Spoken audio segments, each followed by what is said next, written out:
Hello there, Safehouse. Hey, Safehouse. How are you today? Hope you all are doing well. Me too. Spring is in the air. It's starting to warm up here in the Midwest. Oh, yeah. It was like 70 yesterday. It was beautiful. But here's the bummer. Wah. They're forecasting snow. What? Yeah, for next week. That is what living in the Chicago area will get you. Oh, my God. That's terrible. That's how relationships go, too. Sometimes it's sunny. Then next thing you know, it's like 10 inches of snow. You got to dig yourself out. Yep, as my grandma would say, you go from the penthouse to the blank house, right? Or outhouse. There you go. You know, because she used another phrase. Right. I'm sure your grandma did. Penthouse to the outhouse. Oh my God. Well, for you folks out there, we want you to like these videos, share the videos, hit the bell for notifications, so that you know when we're publishing content. And most of all, give us a comment below on how this information may be of service to you. We're also open to new contexts and new comments and new things to talk about. This series is based on some feedback we got from some viewers/listeners. And want you to remember, too, that you can also find us on Spotify and Apple Podcasts under Safe in the House, Safehouse. And it's so our episodes sometimes can run half hour or whatever. And if you want to listen to them in the car as you're commuting or doing something else, you can feel free to use. Even YouTube Music has a podcast platform that allows you to sort of listen while you're doing other things. So we're available on all those other platforms as well as viewing on YouTube. But we really want you to view on YouTube, too, because we get to interact with you. Yeah. We love it so much. And if this is your first time, watching one of our videos, I'm Lana. And I'm Andre. And we are the founders of Safehouse. And we've been married for, it's going to be like 31 years this year. 31 years. Yeah. 31 years. I've spent more years with you in terms of my life than any other, period. So I know. It's like the best thing ever for you, isn't it? Married, of my life, I've been married most of it. So. Yeah, me too. So, even though I'm older than you. Yeah. But it's still like I said, it's been the best years. Yeah, I still feel like, the best is yet to come, even as we're talking about love skills, the reason why I like this part is because you can never really master love. I mean, to me, it's always something that you get an opportunity to kind of brush up on, or like to go back and be like, okay, well, what am I looking like in that space? Yeah, well, if you remember from the first episode, the thing that I said, the reason that why love skills is such an important concept or paradigm, so to speak, is because skills are perishable. Oh, yeah. And if we don't refine them, constantly use them, constantly practice with them, constantly acquire new information on how to deploy our skills, they eventually become rusty, right? Yeah. And that's true. It's very applicable to me right now because it's gotten warm and I'm a golfer and golf season is back upon us. And, I went out to go hit some golf balls and I'm thinking I'm going to be Tiger Woods, and I was more like Tony the Tiger out there. More like Tigger, not Tiger in terms of my ability to hit the ball bouncing on my tail out there at the golf course. I wish I could have seen that. Oh man, it was atrocious, man. I wanted to throw my clubs and do all kinds of things that are unchristian. But I came back to myself, and this is why it's so applicable with love skills. When you're in the midst of stress, you have to go back to your learning, right? There's a phrase out there that says that you never rise to the occasion. You actually fall to the level of your training. Wow, that's good. And so I had to fall to the level of my training and remember the basics and the fundamentals of my swing, the basic things that got me successful. I even have a little notepad. It's not a real notepad. It's in my phone of the sort of swing keys and feels that I've felt over the years. I've been playing golf now for 20 some years now, right? Yeah. But year to year, I had these things written down because I knew at the beginning of the year, I forgot all the stuff that I did last year, forgot all the feels. So I had to go back and look and say, oh, yeah. Or, oh, man, when I start to feel this, I need to think about that. Because in the midst of stress, you get up there and you can't hit the ball. You immediately get frustrated. You feel embarrassed. All of these things all are those out there. things, yeah. And so with love skills, we get into a situation, we get frustrated, we feel embarrassed, we feel stressed. And if we don't have sort of that book of things to look back on and say, oh man, this is how I behave when I get stressed, or when I start to feel these things, or man, I need to use these tools, then we're going to end up in sort of a tilted situation where we can't get better. Yeah. Wow, that's... You said a whole mouthful. I'm like, geez, we just end the episode on that. Because I'm like, that was like some really like profound stuff. I feel like, let me write that down in my notebook. I wasn't trying to be deep. It's just my life. Oh boy. Yeah. No, but that's why it's good. And that's why we really appreciate God for giving us this love skills sort of time, right? So what's the love skill we're working on for this week? The love skill we're working on this week is reconciliation. Reconciliation. Reconcile. I feel like that word should also be a part of our vows, because at some point, we're not going to agree on something. Something's going to happen where we now have to figure out how we come back together again. Because remember, like it's, like even in the Bible, it says, we're becoming one. And so in that phase of becoming one, which is still now, I still think we're becoming one. There are these things that we just aren't going to agree upon. Yeah. And so we have to find a way to reconcile. And reconcile, because sometimes when people hear the word reconciliation, they just mean, they just think that the two people are separated.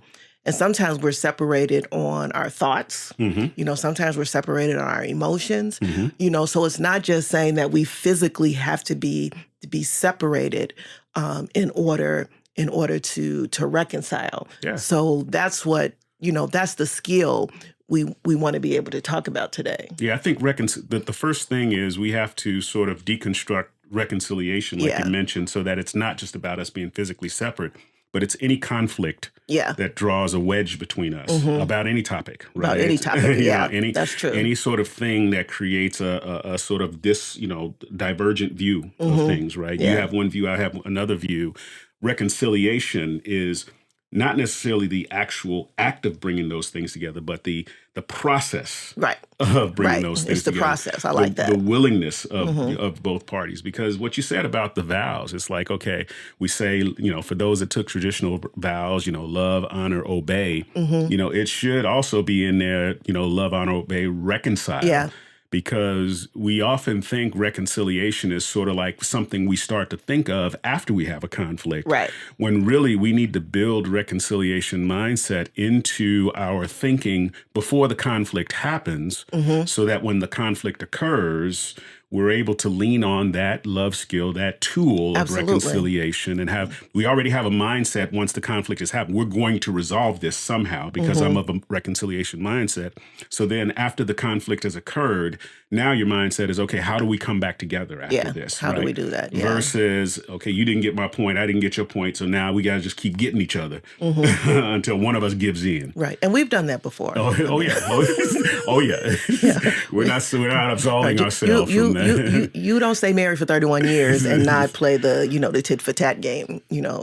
But we've also learned how to back away from that and to figure out, okay, how do we now come to the table and reconcile whatever issues we're having. And I think you were the first to sort of bring, because once again, we didn't have this language we definitely or this didn't. type of structure. Right. And someone telling us, hey, you need to be of a reconciliation mindset. I come from we choose violence. The Davises, my family, we choose violence. We choose conflict. They do. Right? They have weapons. We humbug, right? Yeah. Physical weapons. They do. Verbal weapons. Mental weapons. All of that. We will freeze you out. Yeah. I used to tell my wife, is like, when I don't like you anymore, I will bury you. I will say the ashes to ashes over you and put your casket in the ground. He's probably done it a couple of times too. So but once again, that's sort of the culture. Yeah. If you ain't with us, you against us. Yeah. And so if you ain't with me, you against me. And so and you never know where that comes from. There may have been hurt in the past that sort of catalyzed that sort of behavior and kind of encrusted it over. But once again, it wasn't about how do we come together, and it was you actually in our relationship that said, okay, how do I start to recognize when conflict escalates, right?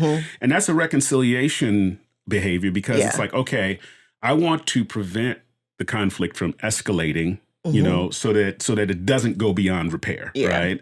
And so once again, that's a reconciliation thing because you're thinking about, okay, after this is over, I want us to be together, right? And I want us to make up, right? You know, we say that all the time in marriage. You know, we're like, you know, let's fight so we can make up. Because some people are like really good at like making up, right. You know, but even in that whole space though, it's like that whole makeup piece. It's like, okay, are you, you know, it reminds me just saying that word like makeup. Like, am I just covering applying, cosmetics, something, cosmetics over it? Or are we really dealing with the real issue so it won't come back up again? All right, that's going to be a T-shirt. Are you making up or are you just applying makeup? Yeah, I like that. Right? Yeah. Are you really making up? Because those are two different things. Or are you applying makeup, right? Yeah. Yeah, it really is. They're two different things. And once again, I'll keep going back to this till I sound like a broken record. If you don't have a reconciliation mindset before the conflict happens, it's very difficult to develop it or reach and grab it after the conflict happens because now you're full of emotion and frustration. Sometimes you may feel betrayed. All of that may play into it. So it's difficult. It's very powerful that you said that you have to have the reconciliation mindset before it happens. Yeah. So the Bible talks about reconciliation in 2 Corinthians 5 and 18 and 19. It says, and all things are of God, who hath reconciled us to himself by Jesus Christ, and has given to us the ministry of reconciliation. I'm going to stop right there because that means that that God has given us the ability to reconcile. So we have to be able to minister reconciliation, not just to our spouses, but to our friends and to our family and all of that. And then the second part of it, verse 19 says, to wit, that God was in Christ, reconciling the world unto himself, not imputing their trespasses unto them, and have committed unto us the word of reconciliation. And the reason why I thought that was so important was that before the foundation of the earth, God had already decided that he was going to send Jesus. So there was already this mindset of reconciliation. Like, okay, the people who I'm about to create, what's going to happen if they mess it up? Yeah. You know, what's going to happen if we get separated? Yeah. You know, because a lot of times when we think about what Jesus did for us, you know, we're like, okay, he saved us from our sins. He didn't resolve the reconciliation isn't resolving the sin issue because we're still going to sin. Right. We're still going to mess up. Right. But what it does resolve is the separation piece. Yeah. It gives us an opportunity to come back together. Yeah. And so the same way that we're able to come back with God because of our sin, it's the same thing, you know, in our relationships. God is saying that I want to be able to give you the tools and the skills that you need to be able to come back relationally with each other. So this scripture isn't for preachers and people that are in ministry to go out and reconcile people back to God. You're saying that this is our personal responsibility to each other? Oh, yeah, this is our personal, responsibility to each other. Oh, yeah, it's personal. So what you're saying is because God has reconciled us to himself, then he's given us the ability to reconcile with others. Oh, yeah, absolutely. You know, so that's why, like I said, when we say, irreconcilable differences, it's like, but are they really irreconcilable? Because if God has really given us the ministry of reconciliation, then there's really nothing that's irreconcilable. Unless we decide that because that's the thing about reconciliation. I have to want to be reconciled. And it takes both parties to want reconciliation, right? It does. So one party can want reconciliation. And if the other party doesn't want reconciliation, either through direct rejection or through implicit rejection, and when I mean implicit rejection is I can say with my mouth that I want reconciliation, but I don't bring reconciliation behaviors or attitudes to the relationship. I've rejected reconciliation, right? So both parties have to want to seek reconciliation in order for this to manifest itself, right? Yeah. And like I said, I just, like you said, we say this all the time on our podcast that, what we're laying a foundation for is Christian relationships. That God does have a way for us to be able to manage and make our relationships prosperous. And like you said, and then to me, part of that prosperity is knowing how to reconcile. Yeah. Well, the dictionary defines reconciliation as to make things compatible or consistent, to find a way for two opposing things to exist together or agree. And that's hard. To me, that word opposing, because once again, but the whole goal is to figure out how do we make that compatible? Because, people are like, oh, we're just so different. We don't belong together. But that's the whole point of reconciliation, is to make the opposing things agree. We're always going to, we have a sinful nature. Right. So we're always going to be in opposition Right. of what God is asking us to do Right. because of our sin. But thank God for reconciliation, because now we get that opportunity to come back. So there's always, like I said, I'm probably sound like I'm preaching, but you know how the word says, I want to do good, but then there's a part of me that just wants to do bad, because I'm fighting. Come on. So now I can't. But that's the gist of relationships. Like I said, whether you're dating and you're figuring it out, because even when you're dating, like you said, you're still trying to make. You're testing your compatibility. You are. And unfortunately, in the dating process, there are things there's always going to be things that oppose, right? Absolutely. And we're not saying that you have to, shed your identity or it's how do these opposing things agree? Because it doesn't necessarily mean that the opposing things go away, but they find a way to reconcile and coexist. Yes. Right? Yes. And so, you look at that and it's like a lot of times during the dating process, we may intentionally or unintentionally hide. We put makeup on those. We put makeup on those things Right. that may create potential opposition. Absolutely. Right? Yeah. I don't want them to know how I feel about this right now because I like this person, right? Or I don't want them to know about these particular things in my past. I'm not saying you got to disclose everything because some things just ain't worth discussing. But, it's like there may be, issues there that create opposition. And if you're looking at a forever person, at some point, those things need to be discussed, right? Yeah. And even discussing, okay, we never had this conversation, right? It's like, well, babe, what if I told you something that just broke your heart, Starting with God is always going to be a reconciliation booster. So when I decided to go back to work, and it was, it was a job that you didn't necessarily want me to take. I mean, there was just a lot of issues there. But I remember that one morning right before we were going to church and and I was trying to express to you like, oh my God, it's just so much for me.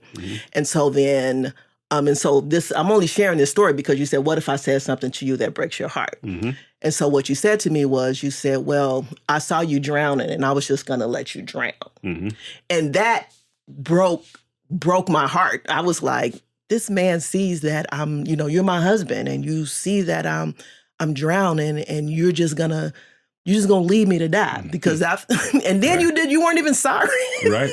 You said it. Right. I was like, you meant it. I was like, oh my God. And we still had to go to church that day. Yeah.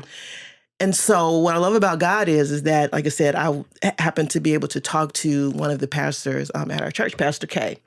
And so as I was walking past her, she's like, what's the matter? And I just started boohoo crying, and so she pulled me into the room. But the thing that she told me was, she was like, you still got to go home and be the wife. Right. Because she didn't take up for you. She was like, okay, whatever he might have said was wrong, whatever. But she said, but you still have to stand in who you are as the wife and the helpmate and all of those things. So it's kind of like what you had said earlier about being able to reset. Yeah. Go back to go back to the base core. Go back to your base core. Yeah. And your base core is who God has called you to be as the wife. Yes, your husband has said something that has totally almost broken you, but what's your base? Right. And so once I was able to go back to that, it was easy to, I don't want to use the word easy. I had to go through the process of not holding that against you in that moment. So once again, like I said, at that point we had a lot invested. We had 2 kids, Right, we right. was, we was really into marriage, but to your point, it's how do you get back to that? Right. And so, like you said, it's going back to the base Yeah. Yeah. of what I knew, not what you knew, of what I knew. And I knew that I always want to reconcile. That's me. I always want to try to work things out. You like, okay, I'm just going to bury you and put the dirt on you or whatever. You're done, right? I'm real big on, okay, how can we reconcile? How can we fix it? Yeah. Well, thank God for you, because that's where I learned my reconciliation skill, right? Right. Because, man, hey.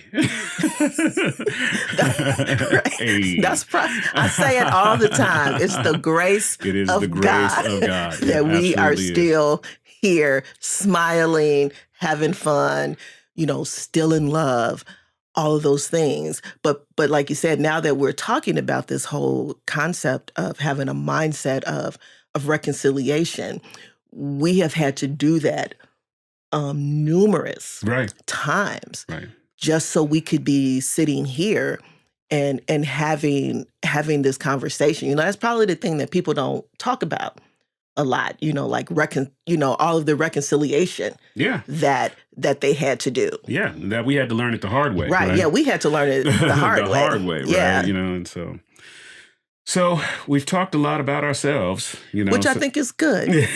It's good. Andre's getting upset because I've gone off track. I'm not upset. He's like, we got a whole program. I'm like, I'm sorry. No, it's all about expression. It's all about getting it out. Right? So now the world knows how much of a cad I am. But you're a loving how cad. evil I am. But that's how we worked it out. Yeah, you're not evil. You're not evil. You're a good guy. I love you so much. So for the listeners out there, what do we have in terms of things that they can look for in terms of how do we help boost this sort of attitude of reconciliation? And then what behaviors can we look out for that may be a detriment to our ability to reconcile? So I always feel like one of the things, like the busters, Yeah. is it's that persistent conflict and incompatibility. So it's almost like if we have like these ongoing disagreements, like we've been together, but we have not The same stuff. Yeah. Right. The same stuff that we dealt with Day one is now the same thing we're dealing with in year 31. And to me, that's the stuff that can really separate you, because after you've been dealing with that stuff for 31 years, you're like, you really do start to question whether or not we're supposed to be together. You do. And a lot of that is born out of, unresolved things that are unresolved, right? So we got together. We probably had a little bit of that deception going on in terms of how we really felt about things, or we were accepting of things that, were bad in the beginning, but now it's a nuisance, right? It's really bad. Probably twinged us a little bit in year 1, and in year 10, it's now under our skin to the point where we can't deal with it anymore. And so really, once again, this is one of these ones where both parties need to look at themselves. Yeah, right? I agree. Because once again, we're dealing with issues, but what am I contributing to this thing to make this still an issue? It can't always be the other person. Oh, yeah, absolutely. Because like you said, if we're still fighting about the same thing after 31 years, I would feel like I would have to ask myself, okay, why does that still bother me? Right.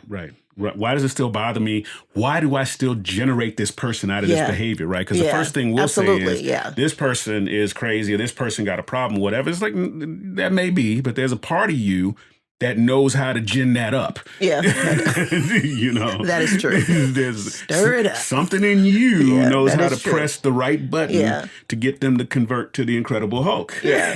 That is true. That is true. That is true. And so, they may be the Hulk. It may not be a good thing, but what is it in you that stirs them up, right? And then what are you doing to resolve that? Because a reconciliation mindset says, okay, enough's enough, right? This has been an issue for so long. we've tried to solve it on our own. We tried to pray it away. We've tried to talk it away. We've tried to ignore it. None of those things work. But I know, like with me, with my golf swing, if it gets to the point where I just can't hit the ball, and as much as I like to play golf, I'm going to stop and I'm going to plunk my money down. I'm going to see a professional. Because that means there's something that someone else can see that I can't see, right? In golf, we have this phrase, sometimes there's a big difference between feel and real. And what you think you're doing with your hands and arms and body, once someone shows you on a tape, this is what you're doing, right? I remember the first time I went to see a pro, I'm thinking I'm swinging, like I said, I'm like looking like Tiger Woods. And he showed me a video of myself. I thought I had like epilepsy or something like that. Or I thought I was having a seizure, because my arms was flailing all over the place. My body was doing all kinds of weird things, but I wasn't able to see it. So he was able to point out these things that I wasn't able to see. So that's where good spiritual counseling, professional help will hurt. But once again, if you're in a situation and the only thing you could focus on is what's going on with the other person, I'd argue that you're probably in the wrong place. Yeah. And you do find that a lot of couples do have, like you said, the persistent conflict and incompatibility. I think where that shows up, though, is in finances. When we're still having the same conversation about our finances, why don't we have any money? Sometimes it shows up, like you said, in how we raise our children. You have one way, I have another way, and now somebody's mad. Because I think that, to me, that really kind of happens too. Like it could have happened probably a lot more. Like you said, when you're the stay-at-home mom, I stayed at home for quite a few years. And like I said, and even though we had two different ways of doing things, you were doing your thing, I was doing my thing. And so it was, well, now I'm just gonna do it my way.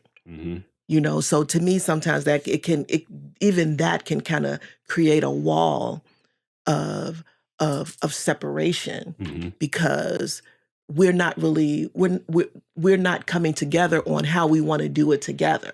Because if you say to me, well, the kids just aren't going to do that, okay, so for the sake of not arguing, even though I think the kids can do it, it's like it's whatever. Like I always wanted us to sit down at the dinner table and eat together, but you were like, yeah, we're not doing that.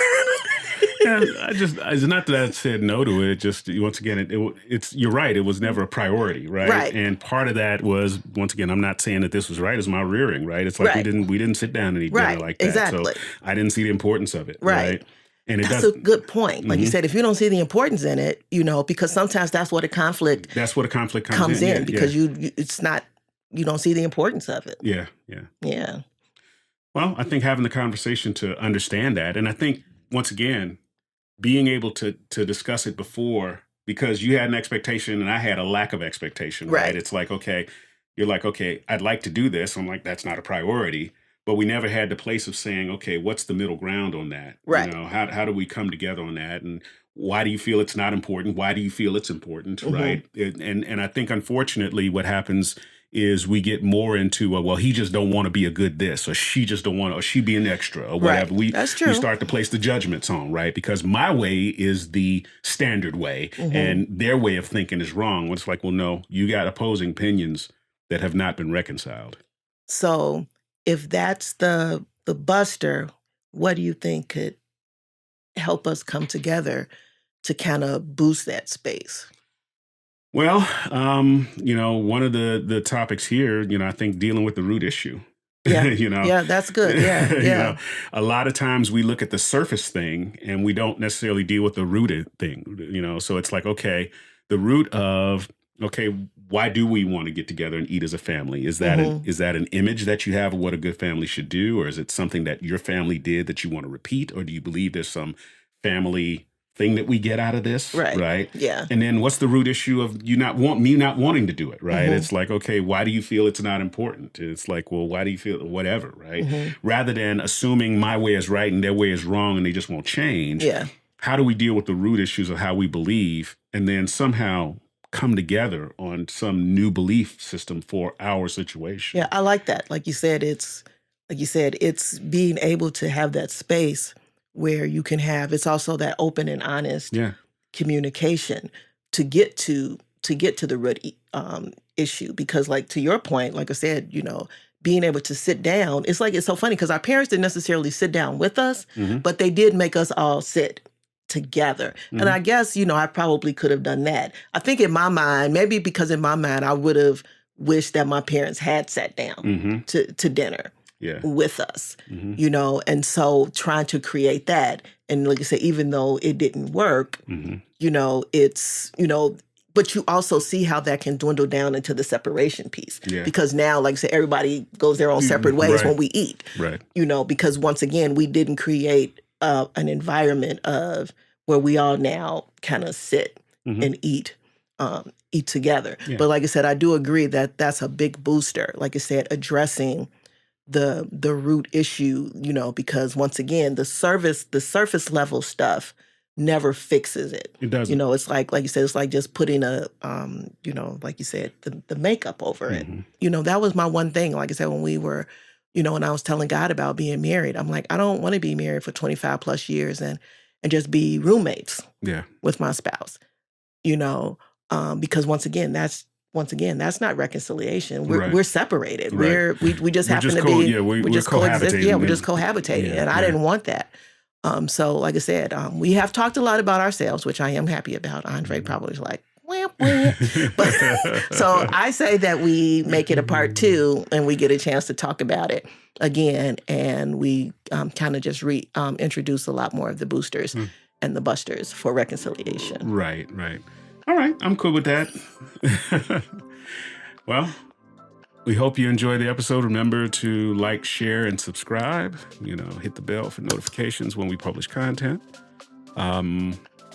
Give us some commentary below on how you feel about this. We know we riffed a little bit in this episode and described a few things, but really helping to develop this love skill of reconciliation, right? We've watched too many situations just get to the point of beyond reconciliation. And when you hear the phrase unreconcilable differences, it's like, okay, what gets us to a place of being unreconcilable, especially knowing that the Bible says that we have this ability that God gave us to reconcile because he reconciled us. So what keeps us from using that ability? What keeps us from developing that ability in our lives? So, all right, guys, we love you. I love you, and peace.